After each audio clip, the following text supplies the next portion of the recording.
शादी के कुछ दिनों बाद ही नेहा को अपने ससुराल वालों का नेचर समझ में आने लगा था।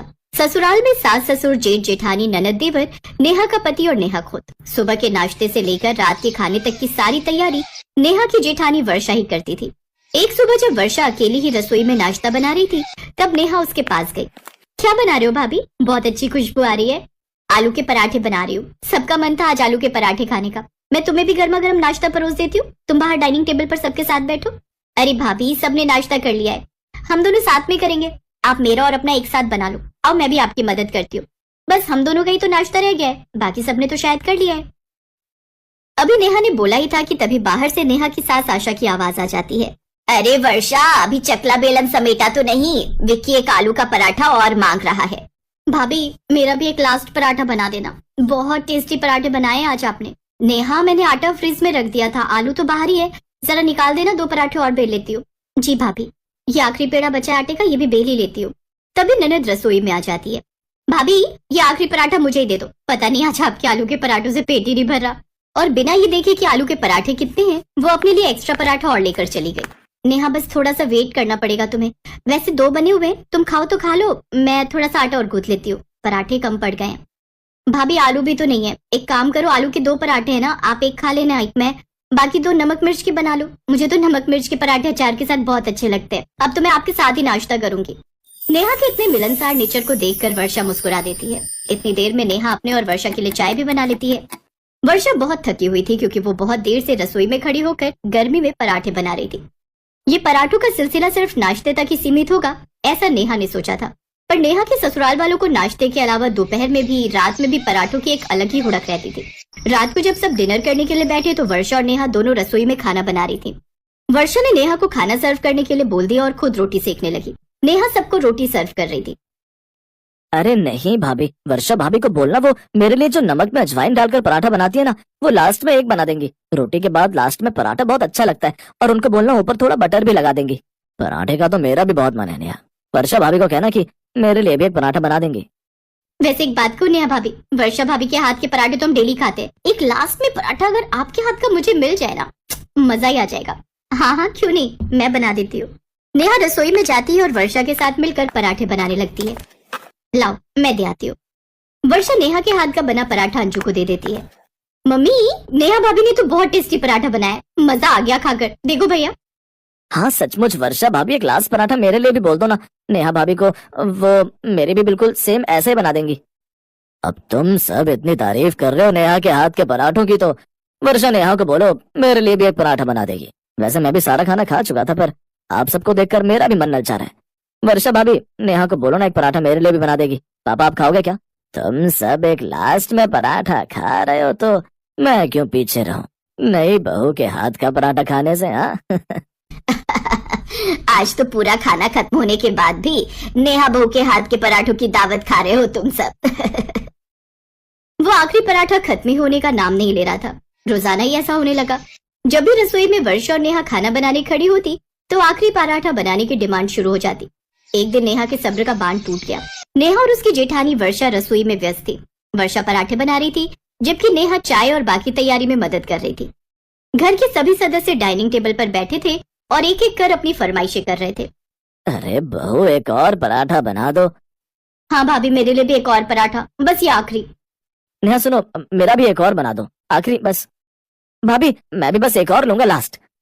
जब सबके लिए बना ही रही हो तो अशोक, तू भी एक पराठा खा ले। वैसे तो मेरे पेट में बिल्कुल भी जगह नहीं है, अब तुम कह रही हो माँ, तो तुम्हारी बात कैसे टाल सकता हूँ। ठीक है, मेरे को भी एक पराठा बना ही दो। सब लोग अपने अपने आखिरी पराठे की मांग कर रहे थे। वर्षा चुपचाप मुस्कुराते हुए पराठे बना रही थी, लेकिन उसकी थकान उसके चेहरे पर साफ झलक रही थी। नेहा ने ये सब देखा और वो भी परेशान हो रही थी। वर्षा का चेहरा पसीने से तरबतर था और उसकी थकान नेहा से छुपी नहीं थी। नेहा ने देखा कि वर्षा की मुस्कान में अब थकावट की झलक थी। बस, अब बहुत हुआ, आखिर कब तक चलेगा ये आखिरी पराठे का नाटक? सभी चौंक कर नेहा की तरफ देखने लगे। नेहा की आवाज में नाराजगी थी और उसकी आंखों में गुस्सा साफ दिखाई दे रहा था।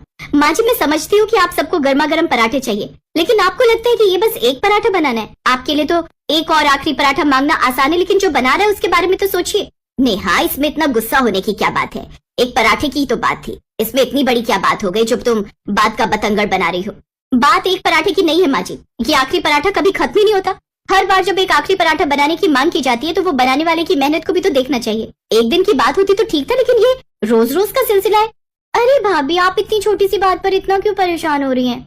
छोटी सी बात अंजू, तुम्हारे लिए ये छोटी सी बात हो सकती है, लेकिन जो रसोई में खड़ा होकर गैस के सामने गरम गरम पराठे बना रहे हैं उसके लिए ये थकावट और परेशानी की बात है। ये हर दिन का काम है और हर बार आखिरी पराठा बोलकर आप सब तो रिलैक्स रहते हो, पर बनाने वाले को भी तो देखो, कितनी देर रसोई में कोई खड़ा रह सकता है? अगर आप लोगों को पराठे खाने का इतना ही शौक है तो एक बार में बोलिए ना। ये बार बार बोलना, कोई इंसान चकला बेलन रख चुका है, आटा पीछे पता नहीं कितना बचा है, ये बिना सोचे समझे जिसको देखो हुक्म चला देता है। मैं इस घर की नई बहू हूं, पर आज मुझे बोलना पड़ा, मुझे माफ कर दीजिए। मैं सिर्फ आप सबको समझाना चाहती थी, हम सबको मिलकर एक दूसरे का सपोर्ट करना चाहिए, एक दूसरे का साथ देना चाहिए, तभी परिवार में प्यार और एकता रहती है। बहू तुम सही कह रही हो, हम कभी इस नजरिए से सोच ही नहीं पाए। तुम्हारी बात सही है, हमें अपनी आदतें बदलनी होंगी। हमारी छोटी छोटी आदतें भी अपनों के लिए परेशानी का कारण बन सकती हैं। चिंता मत करो बहू, अब रोटी पराठे जो भी हैं सब एक साथ बनेंगे, बार बार कोई तवा रखने के लिए नहीं बोलेगा। बेचारी वर्षा बहू और नेहा बहू दोनों गर्मी में खड़े होकर रसोई में लगी रहती हैं और एक हम हैं यहाँ डाइनिंग टेबल पर बैठ जाते हैं बस और हुक्म चलाते रहते हैं। अब वर्षा बहू और नेहा बहू भी हमारे साथ ही खाना खाएंगी, हम सब मिलकर एक साथ खाना खाएंगे। सबने बात को समझा और हाँ में हाँ मिलाई। अगली सुबह नाश्ते पर सब एक साथ डाइनिंग टेबल पर बैठे थे, पर इस बार वर्षा और नेहा भी साथ में ही नाश्ता करने के लिए बैठी थी। वर्षा भाभी, वो आखिरी पराठा मिलेगा क्या? विकी भैया, वो पराठा मैं खाऊंगी। रोटी के डिब्बे में रखे आखिरी पराठे के अब कितने टुकड़े हुए थे ये तो डाइनिंग टेबल पर सबकी हंसी ही बता रही थी। सब मिलकर खूबसूरती से हंसते हैं। उस दिन वो आखिरी पराठा सबके हिस्से में आता है, जिससे पूरे परिवार में खुशी का माहौल बन जाता है। सुलोचना अपनी 4 गरीब बहुओं अनुपमा, पूजा, सुमन और रजनी के साथ रहती है। उसकी चारों बड़ी बहुएं शरीफ और सीधी थी। अब उसके सबसे छोटे बेटे अनमोल के लिए वो उसकी पसंद की लड़की नैना को देखने उसके घर जाते हैं, जहाँ चारों गरीब जेठानियां भी हल्की सी साड़ी पहनकर जाती हैं। देखने दिखाने की रस्म होती है और बात पक्की हो जाती है। उनके जाने के बाद नैना अपनी माँ से, माँ आपने मेरी उन चारों जेठानियों को देखा? कितनी सस्ती और हल्की सी साड़ी पहनकर आई थी, लगता है बेचारी गरीब घर की हैं। तुम्हें क्या करना है, गरीब घर से हो या अमीर घर की, हम तो तुझे बहुत सारा दहेज देने वाले हैं, फिर देखना तेरी सास तेरे ही गुणगान करेगी। और हुआ भी ऐसा ही। सुलोचना की सबसे छोटी बहू नैना जब ब्याह कर अपने ससुराल आई तो दहेज में खूब सारा दहेज लाई। तो शादी के दिन उसकी सास उसका गृह प्रवेश करवाते हुए, हाय मेरी सबसे छोटी बहू कितनी सुंदर और अमीर है, देख तो गायत्री मेरी बहू कितना दहेज लाई है, इतना तो इन 4 गरीब बहुओं की शादी में मिलाकर भी नहीं आया। ये तो तू बिल्कुल ठीक कह रही है सुलोचना, तेरी छोटी बहू तो अनगिनत दहेज लाई है, तेरी तो लॉटरी लग गई। ये सुनकर जहाँ चारों गरीब जेठानियों को बुरा लगता है तो वहीं नैना मन ही मन ये सुनकर बहुत खुश हो रही थी। नैना जितनी खूबसूरत और अमीर थी, साथ ही वो उतनी ही घमंडी भी थी। शाम को नैना की मुँह दिखाई होती है। मोहल्ले की सभी औरतें उसे मुँह दिखाई पर कुछ न कुछ उपहार देकर जाती हैं। सुलोचना भी उसे सोने की अंगूठी उपहार में देती है। ये ले बहू, ये मैंने तेरे लिए सोने की अंगूठी बनवाई है। ओह थैंक यू माँ जी। लेकिन उसकी चारों जेठानियां उसे मिलाकर एक शगुन का लिफाफा देती हैं, जिसमें 500 रुपए का शगुन होता है। ये देख नैना अपने पति अनमोल से कहती है, सच में अनमोल तुम्हारी चारों भाभियां ना बड़ी ही कंगली हैं, सिर्फ 500 रुपए पकड़ा कर चली गई, हद होती है कंजूसी की। नैना का मुंह बन जाता है। फिर शाम को नैना की सुहाग रात पर उसकी चारों जेठानियां मिलकर फूलों से उसके कमरे को सजाती हैं, लेकिन नैना को उनकी वो डेकोरेशन भी कुछ खास पसंद नहीं आती। फिर शादी के अगले दिन नैना सुबह 10 बजे सोकर उठती है। तब तक उसकी चारों जेठानियों ने घर के सभी कामकाज कर लिए थे। कुछ देर बाद जब नैना तैयार होकर अपने कमरे से बाहर आती है तो उसकी जेठानियां उसकी महंगी साड़ी को देखती ही रह जाती हैं। फिर उसकी सबसे बड़ी जेठानी उसे देखकर कहती है, अरे वाह नैना, तुम्हारी साड़ी तो बहुत ही अच्छी है। हाँ हाँ मुझे भी बहुत अच्छी लगी, और ये रंग भी तुम पर कितना खिल रहा है। अच्छी तो होगी ही, पूरे 10,000 की साड़ी जो ठहरी। अब इतनी महंगी साड़ी तो तुम गरीबों ने कभी देखी भी नहीं होगी। वैसे आप लोग इतनी महंगी साड़ी क्यों नहीं लेती? नहीं नहीं, इतनी महंगी साड़ी हम तो कभी ना ले। अरे इतने में तो हमारे साल भर के कपड़े आ जाए, और हमें इतना महंगा पहनने की आदत भी नहीं है। अच्छा, आदत नहीं है या औकात नहीं है? तभी उनकी सास भी अपनी अमीर बहू का पक्ष लेते हुए कहती है, बिल्कुल सही कहा तुमने छोटी बहू, इन चारों गरीबों की औकात ही नहीं है। इन सब के माँ बाप ने शादी के वक्त भी इन्हें 2-2 जोड़ी कपड़ों में ही भेज दिया था। अपनी देवरानी और सास के मुंह से ये बात सुनकर वो चारों चुप हो जाती हैं। नैना की अमीरी के चलते अब उसकी सास भी उसी के गुणगान गाती है और सारे काम उसकी चारों गरीब जेठानियों से ही लेती है। फिर एक रोज, अरे रजनी सुमन कहाँ मर गई, मेरे लिए 1 कप चाय तो बना कर ले आओ। कुछ देर बाद रजनी चाय का कप लेकर आती है। ये लीजिए माँ जी। तभी नैना वहाँ आती है। माँ जी मैं शॉपिंग पे जा रही हूँ, चलो आप भी चलोगी? हाँ हाँ चल ना बहू, चलते हैं, इसी बहाने मैं भी घूम लूंगी। अरे लेकिन माँ जी चाय तो पी लीजिए। नहीं पीनी तुम्हारी चाय, ये कोई चाय है, बाहर गली के कुत्तों को डाल दे। ये कहकर वो दोनों शॉपिंग पर चली गई और शाम को लौटी। नैना घमंड करते हुए अपनी चारों गरीब जेठानियों के सामने शो ऑफ करते हुए उसे अपने महंगे महंगे ब्यूटी प्रोडक्ट्स और कपड़े दिखाती है। ये देखो, ये वाला नील पेंट पूरे 500 रुपए का है, और ये लिपस्टिक 700 रुपए की, और ये मेरी नई साड़ी पूरे 12,000 की। वैसे डोंट वरी मेरी गरीब जेठानियों, मैं आपके लिए भी कुछ लेकर आई हूँ।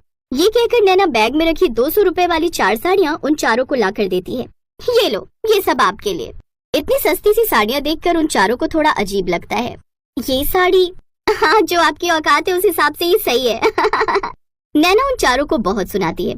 उसकी चारों गरीब जेठानियां उसके सामने कुछ कह नहीं पाती। ऐसे ही समय बीतता है। कुछ दिनों बाद नैना का जन्मदिन आता है। ये देख नैना मन ही मन सोचती है, यही सही समय है अपने पैसों का रौब दिखाने की। नैना अगले दिन अपनी माँ को फोन करके कहती है, माँ मुझे कुछ नहीं पता, आप आज की आज किसी बड़े होटल में मेरी बर्थडे पार्टी का अरेंजमेंट कीजिए। उसके कहने पर उसके मायके वाले नैना के लिए एक बड़ी बर्थडे पार्टी रखते हैं, जहाँ वो अपनी चारों गरीब जेठानियों को नहीं बुलाती। शाम को पार्टी खत्म होने के बाद जब वो घर आती है तो ऊपर अपने कमरे में जाने लगती है कि तभी उसका पैर फिसल जाता है और वो नीचे गिर जाती है, जिससे उसकी कमर में चोट आ जाती है। जल्दी से उसे अस्पताल ले जाया जाता है और डॉक्टर उसे 1 महीने का बेड रेस्ट के लिए बोल देते हैं। अब घर आकर उसकी चारों गरीब जेठानियां उसकी खूब देखभाल करती हैं। उसको बिस्तर पर खाना देना, उसकी बॉडी स्पंज करना, कपड़े बदलना, उसका हर छोटा बड़ा काम वो मिलकर करती हैं। वो उसके खाने पीने और दवाई का भी खूब ख्याल रखती हैं। अपनी जेठानियों का ऐसा प्यार देखकर नैना को बहुत अच्छा लगता है और उसे अपनी गलती का एहसास होता है। वो उन चारों से माफी मांगती है और अब उनके साथ खुशी खुशी रहती है।